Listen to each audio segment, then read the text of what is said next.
In today's video, I'm going to teach you how to create amazing carousels using components by Figma Part 1. We'll start on the Figma website.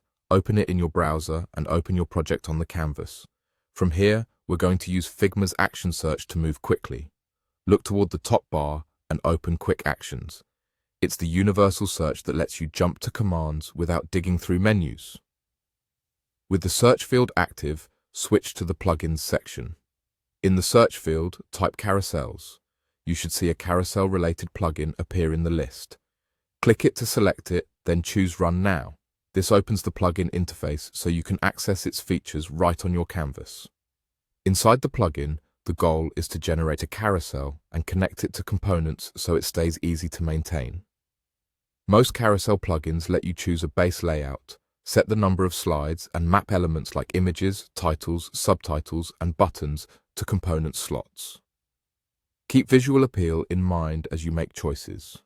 Pick typography that matches your brand and adjust font size, weight, and line height so headlines are clear and body text remains readable.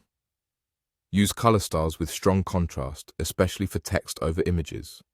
If your project already has text and color styles, apply them here so every card in the carousel remains consistent. For imagery, keep sizes and ratios consistent so slides don't jump as they transition. Ratios like 1:1 or 4:5 work well for card-style carousels.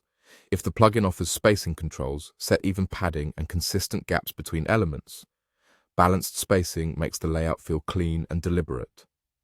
As you refine, try to align elements to an underlying rhythm so the carousel feels cohesive with the rest of your design system. When the plugin generates the carousel, review the component structure. Rename layers clearly and, where possible, convert repeating pieces into components or component properties if the plugin supports that. This keeps content flexible while preserving your layout. If a preview option is available, use it to check spacing, alignment, and text wrapping before you finalize. Finally, take a moment to explore the plugin's options.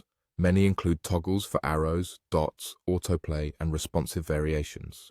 Try a few combinations, but keep things simple for part 1 so the foundation remains strong. Once you're happy with the look, save your file. In the next part, we'll wire interactions and refine micro details so your carousel not only looks great, but feels great to use.